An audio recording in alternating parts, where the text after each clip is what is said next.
अब हम सोचना चाहिए कि हमारे पास कितने प्रकार के प्रकृति हो सकते हैं, कितने प्रकार के कारण हो सकते हैं। सबसे पहले कारण किसको कहते हैं?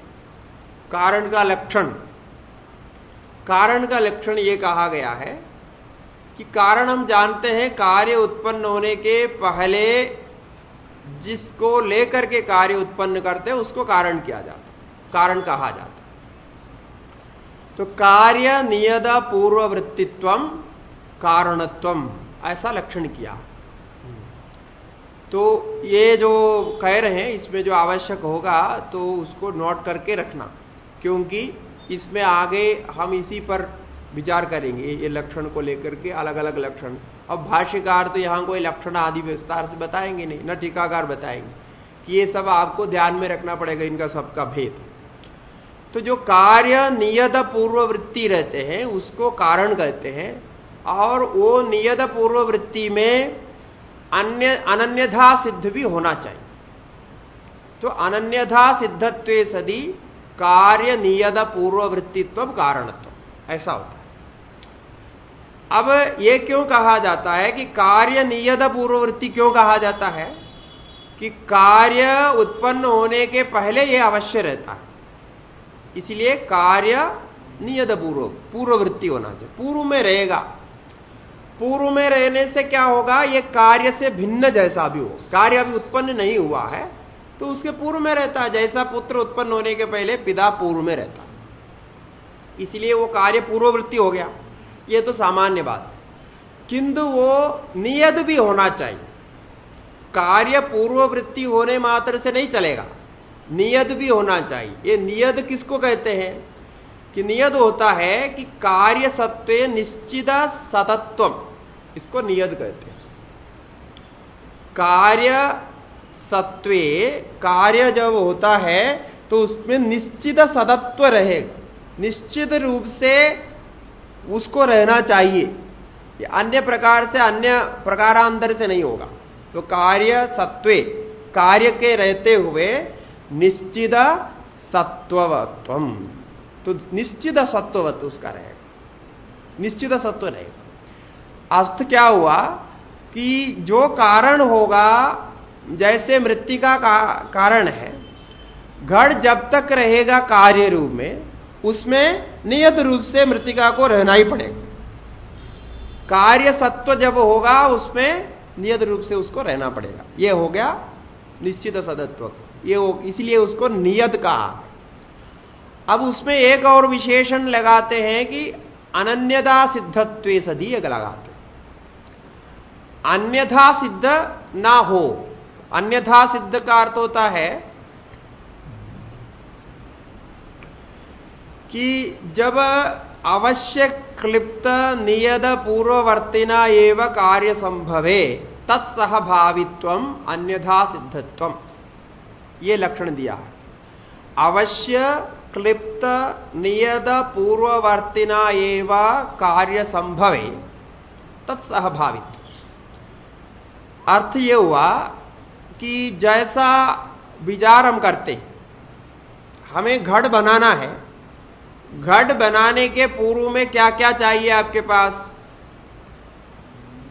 मृत्तिका भी चाहिए और कुलाल भी चाहिए, और उसको बनाने के लिए दंड चक्र आदि की आवश्यकता है।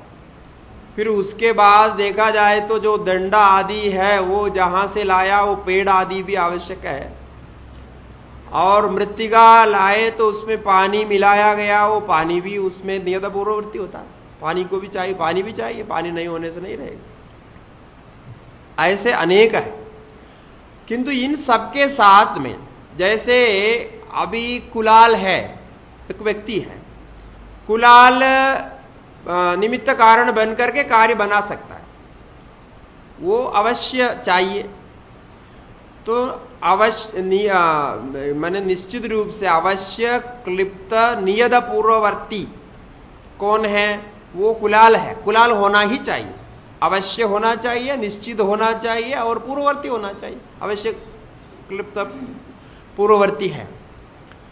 इसी प्रकार दंड, दंड तो चाहिए, उसको घुमाने के लिए चक्र भी चाहिए, ये सब चाहिए।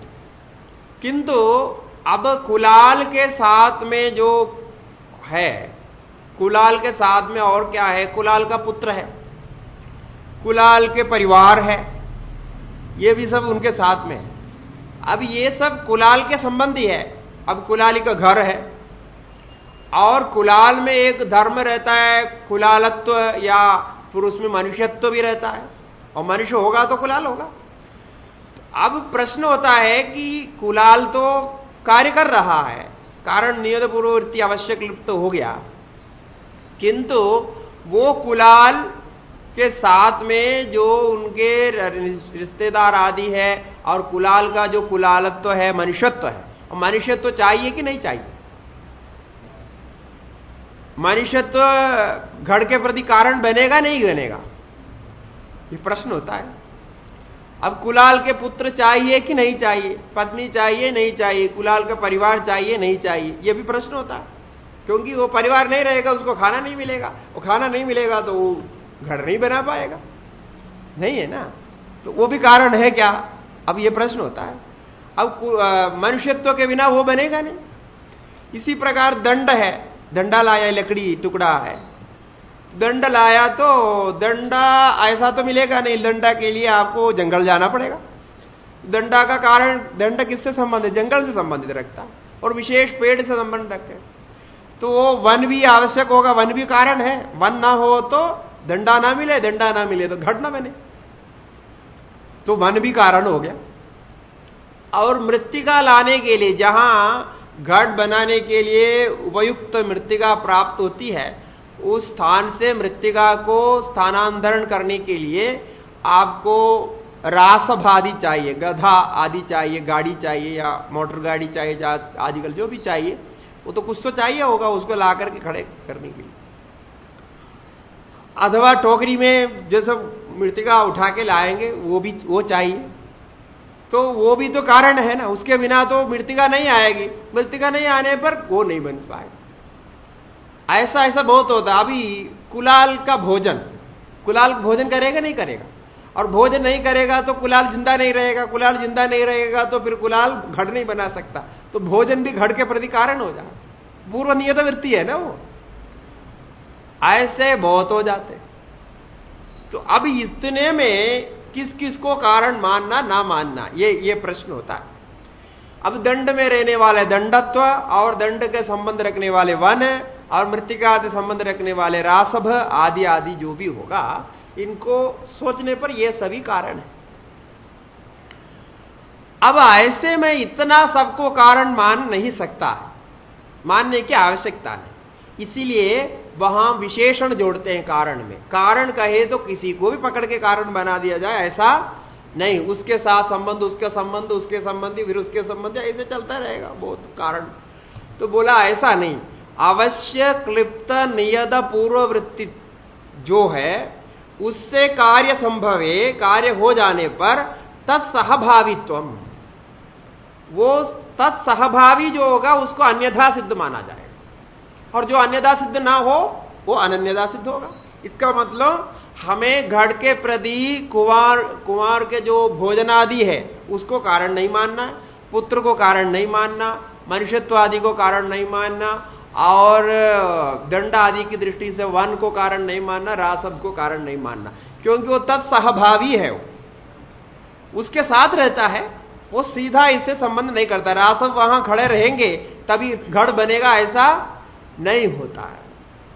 तो अवश्य क्लिप्त पूर्व नियत वृत्ति जब कहते हैं तो इसमें इसका यही अर्थ होता है कि ये अनन्यथा सिद्ध होना चाहिए।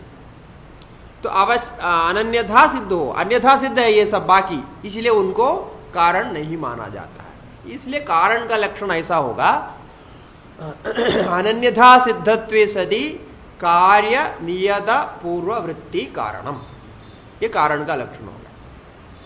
तो ऐसे कारणों में अनेक होता है। अब ऐसे कारण में हम एक कारण का नाम बोलते हैं उपादान कारण। उस नैयायिकों के वहां समवाय कारण असमवाय कारण आदि है, हम वहां नहीं जा रहे, वो हमारे लिए अभी आवश्यक नहीं, हमें तो यहां के शब्द राशि से चलना है। तो उन कारणों में मैंने अवश्य निश्चित किया गया अनन्यथा सिद्ध जो कारण है, इन कारणों का एक कारण का नाम है उपादान कारण। अब उपादानम शब्द का अर्थ क्या होता है? उपादान मन उपादीयते इति उपादानम, एक अर्थ में यह होता है, ल्युट प्रत्यय किया है उपसर्ग पूर्वक धान धातु से, दुदान दाने धातु से ल्युट प्रत्यय किया। ल्युट का अर्थ करण में, अधिकरण में, भाव में, तीनों में होता है। भावे सूत्र का अधिकार में भी आता है, करणाधिकरणयोश्च, करणाधिकरण में आने लुट, उसके पहले लुट सूत्र है। तो लुट जो होते हैं उसमें कर्णाधिकरण भी होता है और होता है। और लुट में यू है, यू को अन होता है और वो बनेगा मन दानम बनेगा, दा से अन लगाएंगे दानम बनेगा। तो दानम का अर्थ ये तो धातु का अर्थ होता है, दूसरा करण और अधिकरण में भी होता है। तो हम यहां करण अधिक में लेंगे तो अनेन उपादीयते इति उपादान, इसके द्वारा उसको ग्रहण किया जाता है, बनाया जाता है, तैयार किया जाता है, इसलिए उसको उपादान करते हैं। अब दाने अर्थ में धातु है, उपसर्ग लगने से उसका अर्थ कुछ बदल जाता है, क्योंकि धातु नाम अनेकार्थत्वात्, सभी धातु में बहुत अर्थ रहते हैं और उन अर्थों को प्रकट करने के लिए उपसर्ग लगाया जाता है। जैसे हम उपाधि बोलते हैं वैसे उपसर्ग होता है, उपसर्ग भी एक प्रकार के उपाधि होते हैं। धातु में वर्तमान में नहीं दिखने वाले, धातु निर्देश में नहीं दिखने वाले जो अर्थ है, उन अर्थों को प्रकट करने के लिए हम उसमें उपाधि लगाते हैं, यानी उपसर्ग लगाते हैं। तो उपसर्गा क्रिया हो गए, इसको उपसर्ग संज्ञा करते हैं, प्रादि होता है, ये सब उपसर्ग होते हैं, फिर निवाद संज्ञा भी होता है, सब कुछ होता है, वो तो व्याकरण की बात है। लेकिन ये उपसर्ग लगने से क्या होता है कि धातु का जो अर्थ है बलाद अन्यत्र दीयते, उपसर्गेण धातु अर्थो बलाद अन्यत्र दीयते, आहार विहार संहार उपहार परिहारवत, ऐसा हो जाता है कि उपसर्ग लगने से धातु का अर्थ में बिल्कुल परिवर्तन हो जाता है और परिवर्तन होकर के उससे अतिरिक्त एक अर्थ को लाता है।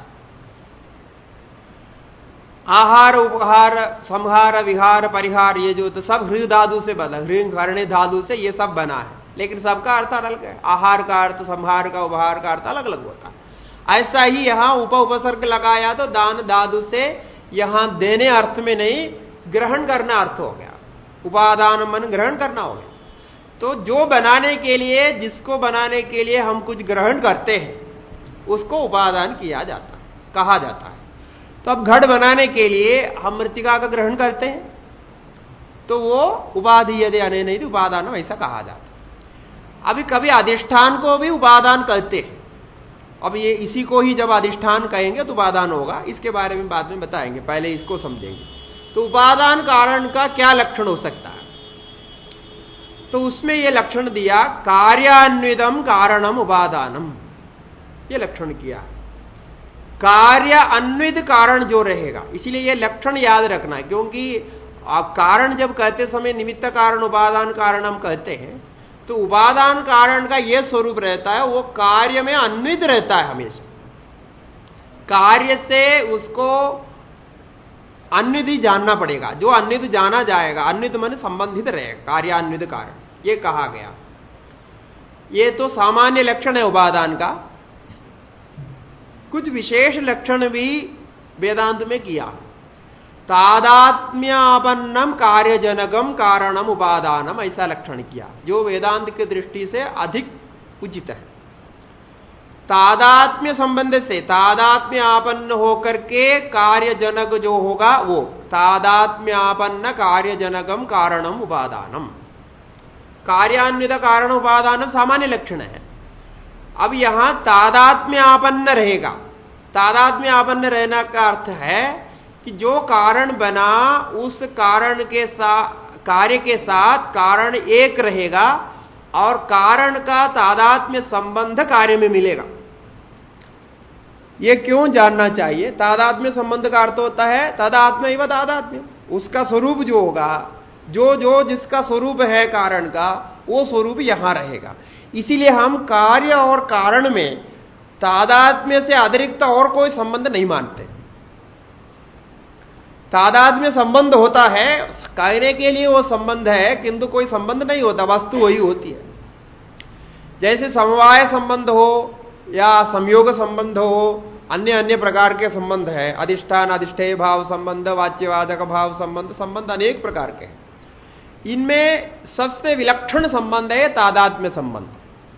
तादात्म्य संबंध से हम कार्य कारण का संबंध मानते हैं वेदांत में।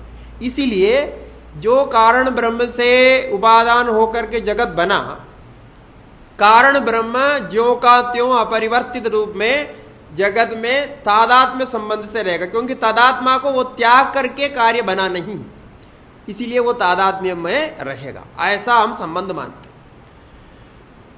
तो तादात्म्य आपन्न कार्यजनकम कारणम, तादात्म्य आपन्न कार्यजनक जो कारण है ये उपादान हो गया। तो कार्यान्वित कारण हो, तादात्म्य जगत उपादान।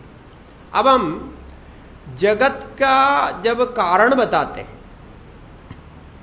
तादात्म्य आपन्न कारण तो है, किंतु ये तादात्म्य आपन्न कारण कैसे है, इसके लिए हम जगत का अधिष्ठान रूप से मानते हैं। यहां हम अधिष्ठान शब्द को लाते हैं वेदांत में।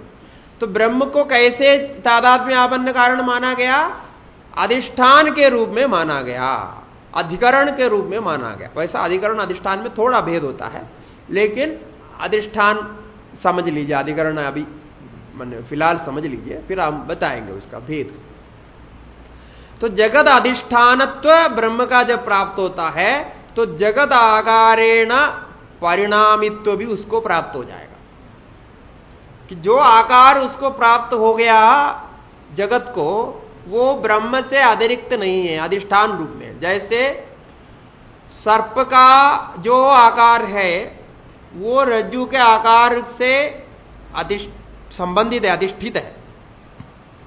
अब देखो वहां हम अधिष्ठान शब्द का प्रयोग करते हैं, अधिकरण शब्द का प्रयोग नहीं करते। इसलिए मैंने कहा ये दोनों में थोड़ा भेद है। वैसे बहुत लोग इसका भेद नहीं ध्यान में रखते हैं, ऐसे ही बोल देते, अधिष्ठान और अधिकरण बोल देते। अधिकरण और अधिष्ठान में भेद होता है।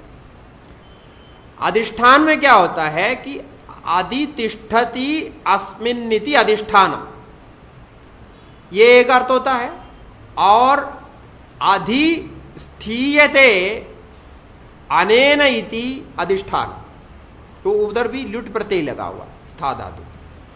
इसमें क्या होगा कि अभी रज्जु में जो सर्प दिखता है, आप क्या यह बोल सकते हैं कि रज्जु के ऊपर सर्प है, ऐसा बोल सकते क्या?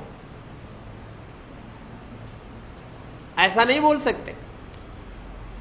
और क्या रज्जु के ऊपर सर्प नहीं है तो फिर कहां सर्प है? रज्जु में सर्प है बोलते हो, रज्जु में सर्प मतलब रज्जु के अंदर सर्प घुस गया क्या? वो भी तो नहीं है। और रज्जु में माने रज्जु के अंदर भी नहीं और रज्जु के ऊपर भी नहीं। जैसे मेज के ऊपर पुस्तक होती है, तो मेज अधिकरण बनता है पुस्तक की, इसमें सप्तमी विभक्ति का प्रयोग होता है। अधिकरण में सप्तमी आप जानते हैं, ठीक है। ये तो मेज के ऊपर ऐसा बोला जाता। अब क्या है कि मेज के ऊपर जिसको रखा जाएगा वो मेज से अतिरिक्त कोई रखा जाएगा, क्योंकि वो अधिकरण और जो अधिकर्तव्य होता है ये दोनों अलग अलग ही होते हैं, और वहां अधिकरण शब्द का प्रयोग होता है।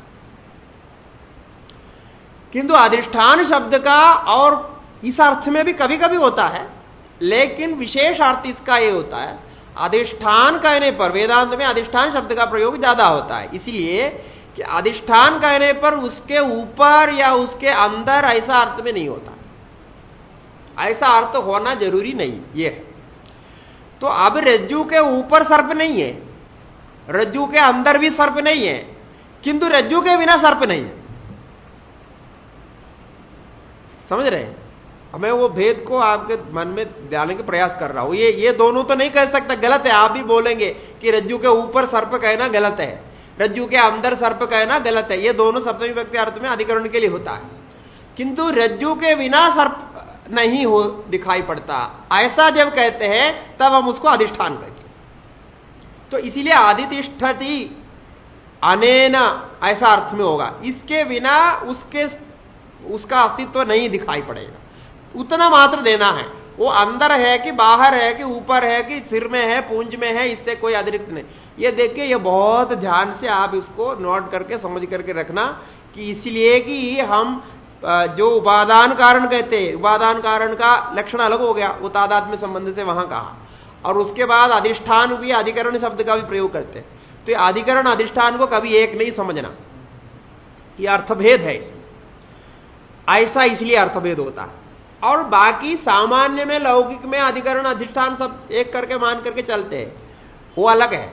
अब जैसे हम कोई कुर्सी में कोई बैठते हैं तो कुर्सी अधिकरण व्यक्ति होता है, क्यों?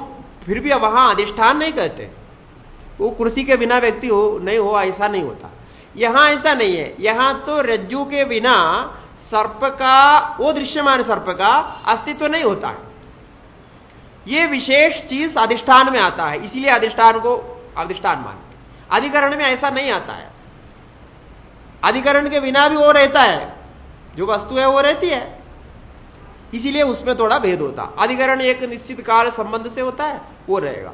अब यहां अधिष्ठान में क्या है, यावत काल वो वस्तु दिखाई पड़े तावत काल ये जिस आश्रय में है उस आश्रय के बिना दिखाई नहीं पड़ता, तो वो संपूर्ण आश्रय है और उसका अस्तित्व का कारण बनता है, और इसका अस्तित्व उसको दे देता है।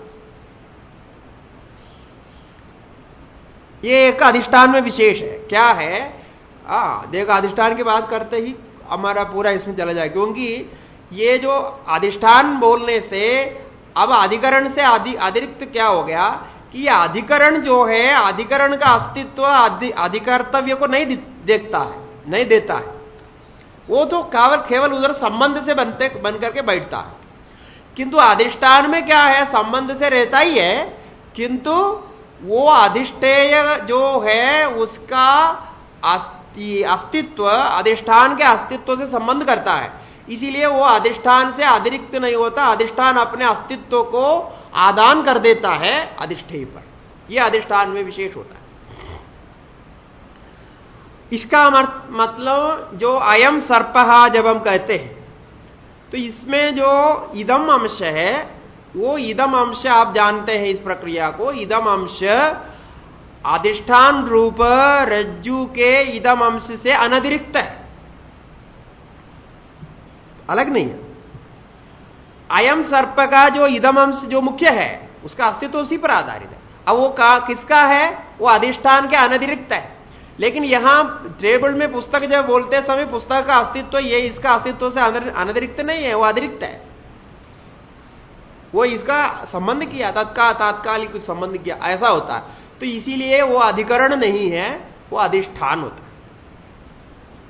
तो अब जगत अधिष्ठान उपादान है। यहां हमारा उपादान कारण कैसा है कि जगत अधिष्ठान उपादान, इसलिए उपादान शब्द का भी प्रयोग करते हैं, अधिष्ठान शब्द का भी प्रयोग करते हैं।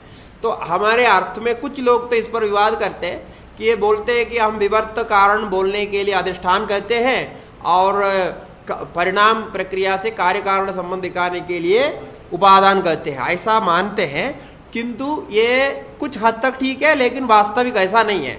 वास्तविक क्या है, हमारे ब्रह्म उपादानत्व अधिष्ठानत्व न है, इसलिए कि ब्रह्म तादात्म्य संबंध से इसका धारण भी करता है, इसको अस्तित्व भी देता है, सत्ता स्फूर्ति सब देता है, वो अधिष्ठान ही दे सकता है, ऐसा मान करके उसके उपादान तो ऐसा मानते।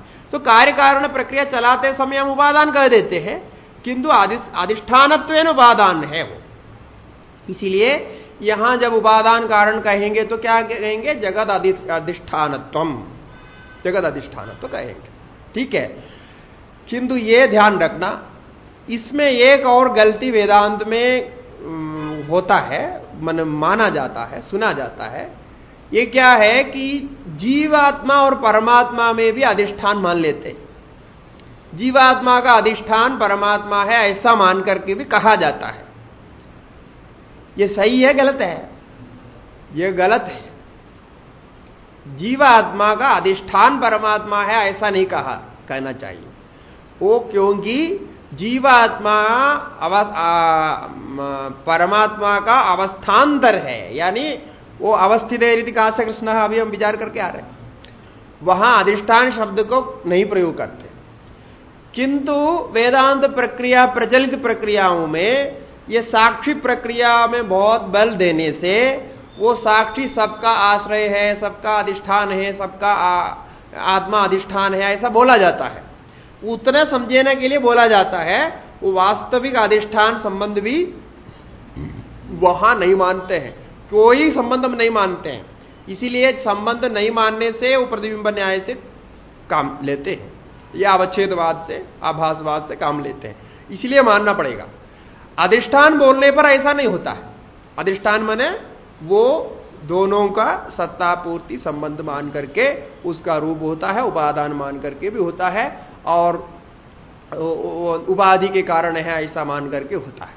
और जगत को लब देते समय, अब यहां प्रश्न इसके साथ आता है, उपाधि की जब बात करते हैं, जगत को लेते समय जगत को उपाधि मान करके परमात्मा का जगत स्वरूप क्यों नहीं मानना चाहिए? ऐसा क्यों नहीं माना जा सकता जैसा हम जीवात्मा को मानते? अंधकरण उपाधि के कारण हम जीवात्मा को परमात्मा का स्वरूप मान करके भी जीवात्मा को अलग मानते, उपाधि के कारण मानते। ऐसा जगत को उपाधि क्यों नहीं कहा जाता? जगत का उपाधि नहीं कहते क्योंकि जगत स्वयं उपाधि है। जगत किसी का उपाधि अन्य से बनता है ऐसा नहीं है। जगत में जितने भी है उसी को उपाधि कहते हैं, और उसका उपाधि से जो बना हुआ जगत कैसे है, वो माया उपाधि हम कहते हैं। माया उपाधि जगत का नहीं है, माया उपाधि ईश्वर का है, चेतन का, ऐसा मानकर, और उसका कार्य है यहां। तो जो भी संबंध बनेगा, उपाधि बनेगा, यह जगत का स्वरूप है। यानी उपाधि का उपाधि नहीं हो सकता है ना, उपाधि का उपाधि नहीं, उपाधि ही वो है स्वयं, वो किसी और को उपाधि बनता है। जैसे जगत सृष्टि के अंतर्गत अंधकरण आदि आते हैं, सारे जो है आध्यात्मिक सृष्टि में सब कुछ आता है, तो वो उपाधि बन जाता है, वहां प्रकाशित होने के लिए उपाधि बन जाता है, ऐसा हो सकता है। लेकिन जगत का स्वयं जो है, स्वयं निर्माण के लिए स्वयं उपाधित्व नहीं, माना आकाश निर्माण के लिए आकाश उपाधि नहीं हो सकता है ना। आकाश निर्माण के लिए आकाश से कोई और अतिरिक्त कोई उपाधि बनकर के आकाश बनेगा। आकाश निर्माण के लिए आकाश उपाधि कैसे, क्योंकि आकाश अभी बना ही नहीं है। इस दृष्टि से हम जगत उपादान तो ऐसा नहीं, क्या उपादान तो बोलते हैं, जगत को उपाधि दृष्टि से सृष्टि के प्रकरण में नहीं बोलना चाहिए। बोलने पर यह कमी रह जाएगी, वो है। लेकिन यह सब कुछ होता हुआ भी समझाने के लिए इधर का उधर करते हैं। ऐसा करते रहने से क्या होता है, एक बार भी आपको सारी प्रक्रिया ठीक से नहीं बैठेगी। प्रक्रिया ठीक से नहीं बैठने से वेदांत में आपको बहुत कुछ कमी लगेगा, यानी इधर का उधर मिलाते समय सब गड़बड़ हो रहा है ऐसा दिखाई पड़ेगा कि प्रक्रिया ठीक नहीं समझने से। क्योंकि हम शब्दों को लेके चलते हैं तो ये कि शब्द का प्रयोग में तात्पर्य होता है, और ये तो ऐसा करने से नहीं होता है, ये विचार करना पड़ेगा। और भाष्यों के आधार पर भाष्यकार ने कहाँ कहाँ क्या शब्द प्रयोग किया, इन सब का विचार करना पड़ेगा। तो अभी हमारा उपादान का लक्षण चल रहा है कि उपादीयते यदि उपादान में सामान्य ग्रहण करके इसमें क्या लक्षण है, कार्यान्वितत्व उपादान है, और तादात्म्य आपन्य कार्य जनकत्व ये उपादान है। तादात्म्य संबंध से कार्य जनक जो होगा वो उपादान है। ये तादात्म्य इसलिए कहते हैं, ये वेदांत में ऐसा माना है, और जो अन्य मानेंगे तो उनके अपने अपने जो संबंध रहेगा अलग अलग रहेगा। ये हो गया। अब ये जो जगत आकारेण परिणामित्व हम मानेंगे, जगत उपादान जगत अधिष्ठानत्व हो गया। अब जगत आकार से वो परिणाम परिवर्तित होगा। परिणाम कहते समय भी एक ध्यान रखना है कि यहां मिथ्या परिणाम है, यानी विवर्त है, परिणाम है लेकिन मिथ्या परिणाम, ऐसा विवर्त मानेंगे। अब जगत आगादेन परिणाम होगा। अब वो परिणाम होने के लिए उसको क्या चाहिए, एक उपाधि चाहिए। जैसे पड़ी हुई रज्जू है, उस रज्जू को सर्प के रूप में आपके मन में आने के लिए, सर्प है, अयम सर्प है ऐसा भाव प्रकट होने के लिए वहां कुछ कारण चाहिए जो रज्जू से अतिरिक्त हो और सर्प से भी अतिरिक्त हो। ऐसा एक मीडिएटर चाहिए, यानी एक माध्यम कारण चाहिए, उसको हम उपाधि बोले। वो क्या है यहां? अज्ञान। रसी का अज्ञान और रसी के संबंध में भय, उसके प्रकृति कारण क्या कर्म और भय कारण भय संस्कार आदि आदि सर्प का संस्कार सब रहेगा वहां, वो सब मिलकर के होता है।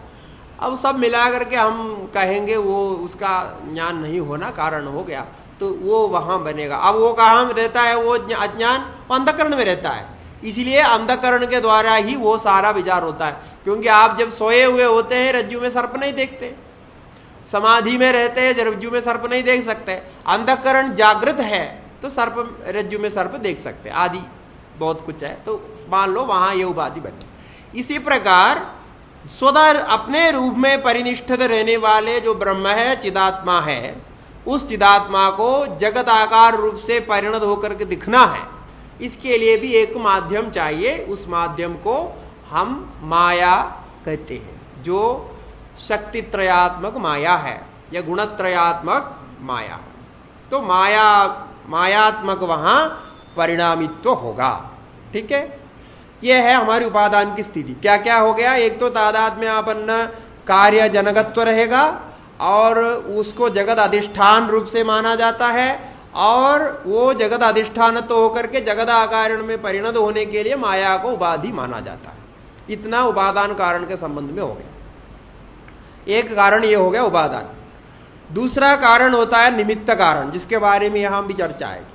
तो ये उपादान कारण में इतना सब कुछ आना चाहिए, और भी विस्तार हो सकता है, लेकिन सामान्य इसका स्वरूप ऐसा हो।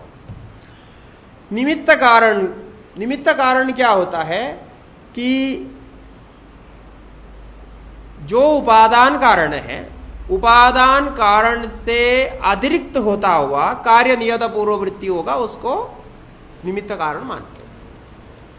तो उसका स्व अतिरिक्त कार्य जनकत्वम, यह निमित्त कारण का एक लक्षण कहा जाता है कि स्व अतिरिक्त कार्य जनकत्व रहेगा। अब देखिए, इसलिए ये लक्षण दे रहे हैं। स्व अतिरिक्त कार्य जनक बोलने पर उपादान तो स्व अतिरिक्त कार्य को नहीं बनाता है। उपादान तादात्म्य संबंध से कार्य आपन्न होकर के कार्यजनक होता है। ठीक है ना? तादात्म्य संबंध से कार्यान्वित होकर, कार्य आपन्न होकर के उसका जनक होता है। ठीक है, किंतु ये ऐसा नहीं। ये क्या करता है? स्व अतिरिक्त कार्य जनकत्वम, निमित्तत्व। स्व अतिरिक्त कार्य को बनाएगा, वो अपने को नहीं बनाएगा, वो अपने से अतिरिक्त बनाएगा, किंतु उक्त कार्य के पूर्व में रहता है। कार्य नियत पूर्ववृत्ति होता है और अनन्यथा सिद्ध भी होता है। अनन्यथा सिद्धत्व सदी कार्य नियत पूर्ववृत्तित्व भी निमित्त कारण में रहेगा, क्योंकि वो निमित्त कारण ना रहे तो नहीं हो पाता है। कुलाल नहीं है तो घट नहीं बनता, इसलिए वो भी रहेगा, अन्यथा सिद्ध नहीं होता है। अनन्यथा सिद्ध रहेगा और नियत कार्य पूर्ववृत्ति रहेगा, किंतु वो बनाएगा स्व अतिरिक्त कार्यजनक को बनाएगा। ये इसका विशेष लक्षण है। सामान्य लक्षण क्या है कि जो उपादान कारण स्वीकार किया गया, उस उपादान कारण से अतिरिक्त कारण को कहते हैं निमित्त कारण। यह सामान्य लक्षण है। नैयायिक इसका लक्षण करते हैं समवाय असमवाय कारणम, समवाय असमवाय कारण भिन्नम कारणम निमित्त कारणम, ऐसा कुछ लक्षण वो कहते हैं कि उनके पास समवाय असमवाय कारण निमित्त कारण 3 होते हैं, और समवाय असमवाय कारण से भिन्न कारण को निमित्त कारण वो कहते हैं। हमारी दृष्टि से वहां हमारी प्रक्रिया वो नहीं है, इसलिए स्वातिरिक्त कार्य जनकम कारणम निमित्त कारणम ये लक्षण दिया है। स्वातिरिक्त कार्य जनक होगा। अब ये स्वातिरिक्त कार्य जनक होगा ये कार्य। दूसरा उसी प्रकार का एक लक्षण और स्पष्टता के लिए करते हैं कि कार्य स्थिति नियामकत्वे सति कारणम। कार्य स्थिति का नियामक नहीं होता है, कार्य स्थिति अनियामकत्वे सति। इसका मतलब कार्य को रहने के लिए आपको निमित्त कारण की आवश्यकता नहीं होती। कार्य का नियामक स्थिति का नियामक नहीं होता है। उपादान कारण कार्य का स्थिति नियामक होता है। जब तक मृत्तिका ना रहे, यदि मृत्तिका ना रहती है तो घड़ नहीं रह सकता, किंतु कुलाल नहीं रहने पर भी घड़ रहता है। कुलाल घड़ बनाकर छोड़ देता है, वो बेच देता है, दूसरे के घर में रहता है। इसीलिए कार्य की स्थिति तो बहुत काल तक है, कुलाल पहले मर भी जाता है, घड़ फिर भी जिंदा रहता है। ऐसा होता है ना। अब शिल्पी जितने मूर्तिकार होते हैं, शिल्पी तो मर गए, अब मूर्ति तो है ना जिंदा। तो कार्य स्थिति अनियामकत्वे सदि कारणम निमित्त कारण, यह भी अच्छा लक्षण है। ये दो चीज आपको याद रखना है निमित्त कारण को लेकर जब विचार करते हैं। एक तो क्या है, हां, स्व अतिरिक्त कार्यजनक होता है, अपने से अलग ही कार्य को बनाएगा, ये पक्का है, ठीक है। और फिर क्या है, कार्य स्थिति अनियामक होगा, कार्य के स्थिति के नियामक नहीं होगा, यानी उसके बिना भी कार्य रह सकता। ये निमित्त कारण का लक्षण हो गया। अब इस दृष्टि से यहां हम निमित्त कारण को समझेंगे, ईश्वर को लेकर के समझेंगे, तो उसके बारे में जब बोलेंगे ये लक्षण के आधार पर हम विचार करेंगे। इस ऐसा लक्षण किया जाता है निमित्त कारण। अब आप कहीं भी इसको लगा दो, उपादान कारण निमित्त कारण, जहां जहां कहा जाता कहीं भी लगा दो, सब पता चलेगा। जैसा अभी माता पिता बच्चे के लिए निमित्त कारण होता है, क्यों? क्योंकि वो अपने से अतिरिक्त बच्चे को बनाता है और बच्चे के स्थिति के लिए कारण नहीं बनता। माता पिता मर जाते हैं तो बच्चा जिंदा रहता है, ये होता है, इसलिए वो निमित्त कारण है। किंतु उपादान कारण में नहीं होते, उपादान कारण नहीं बन सकता, इसके लिए लक्षण जानना पड़ेगा। अच्छा, उसके बाद एक कारण का नाम सुनाई पड़ता है सहकारी कारण, वो भी हमारे यहां सुनाई पड़ता है, सहकारी कारण। हाँ, सहकारी कारण माने सहकारित्व क्या होता है? सहकारित्व ये शब्द से ही पता चलता है, ये सहायक होते हैं। अब कभी निकट से सहायक होता है, कभी दूर से सहायक होता है, कभी उपादान के संबंध से सहायक होता है, कभी निमित्त से संबंध से सहायक होता है। इसका लक्षण ऐसा किया जाता है, कार्य सत्वे, जो कार्य रहता हुआ, स्वभिन्नत्वे सदी स्वकार्य कारकम त्वम, इतना सामान्य लक्षण है।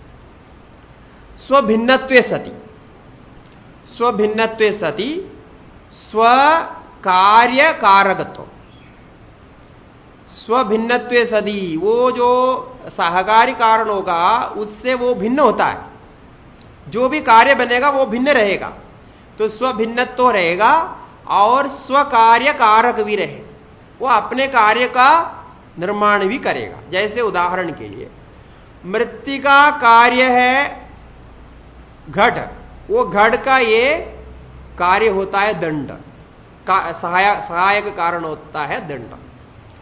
तो अब क्या है, वो दंड से घट नहीं बन रहा है, मृत्तिका से घट बन रहा, ये हो गया वो स्वभिन्न, स्वभिन्न से बन रहा। तो मृत्तिका का स्वकार्य हो गया घट, उस स्वकार्य के लिए वो स्वयं अलग रहता हुआ कारण बन जाता है। मृत्तिका का स्वकार्य घट, उस घट को बनाने के लिए ये कार्य का काम, कारण का काम करता, स्वकार्य कारकत्व। फिर अब आप उस दृष्टि से देखेंगे तो ये मृत्तिका का जो कार्य घट है, उस घट को बनने के लिए दंड सहायक रूप में काम करता है, तो इसीलिए दंड का घट के साथ स्वकार्य कारण संबंध है, किंतु वो अपने कार्य का नहीं, स्व अतिरिक्त का उपादान से बनने वाले कार्य से इससे संबंध करके आता है। अब उसका संबंध क्या है? अब दंड के दृष्टि से उसका संबंध चक्र से है, और चक्र घुमाने से वो उसका सब संबंध निमित्त कारण से है, वो उपादान से सीधा संबंध नहीं, लेकिन स्व अतिरिक्त से होता है। वो स्व अतिरिक्त में यह निमित्त भी बन जाता, क्योंकि कुलाल बना रहे हैं, कुलाल बना रहे हैं, उस कुलाल को यह दंड मदद करता है। रासभादी होगा तो उपादान को मदद करता है, उपादान लाने के लिए मदद करता है, इत्यादि आपको कैसा भी लगाना पड़ेगा, इसका कोई निश्चित स्वरूप नहीं, ऐसा ही है कि वो अपने से कुछ बनाएगा नहीं, वो अपना बिल्कुल अलग रहेगा, किंतु वो जिसके साथ संबंध करेगा उससे कुछ बनेगा। ऐसा अन्य से बनने के लिए ये सुन करके बनाता है, मदद करता है, ऐसा होता। मतलब ये बनाता नहीं है, निमित्त कारण क्या है, बनाता है, ऐसा है। वो उपादान कारण सा क्या है, बनता है। ये क्या है, बनाने वाले को मदद करता है, बनाने वाले का बनाने वाले के सहायक रूप में मदद करता है।